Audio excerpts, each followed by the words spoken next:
एक बांदर हा वो अपनी जिंदगी च बड़ा दुखी होईदा ते उन्हें सोचा मैं जीया के करना इहदे कोला चंगा मरी गए जन्ना ते ओह चली एक शेरे दी गुफा विच उत्थे अगे शेर सुत्ते दा ते उन्हें जाइए शेर की बथेरियां बाजा मारियां महाराज उठो शेर नहीं उठ्या ते बांदरा के किता ओहदे कन्न ले पिया खिच्चण ते शेर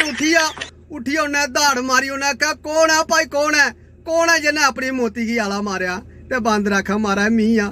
उन्हें आख्या तू इत्थे की आया मरने आया आखा हाँ जी महाराज मैं मरने का आया मिगी मारिया ते खाई लो मैं बड़ा दुखी हाँ ते शेर हसन लगे पिया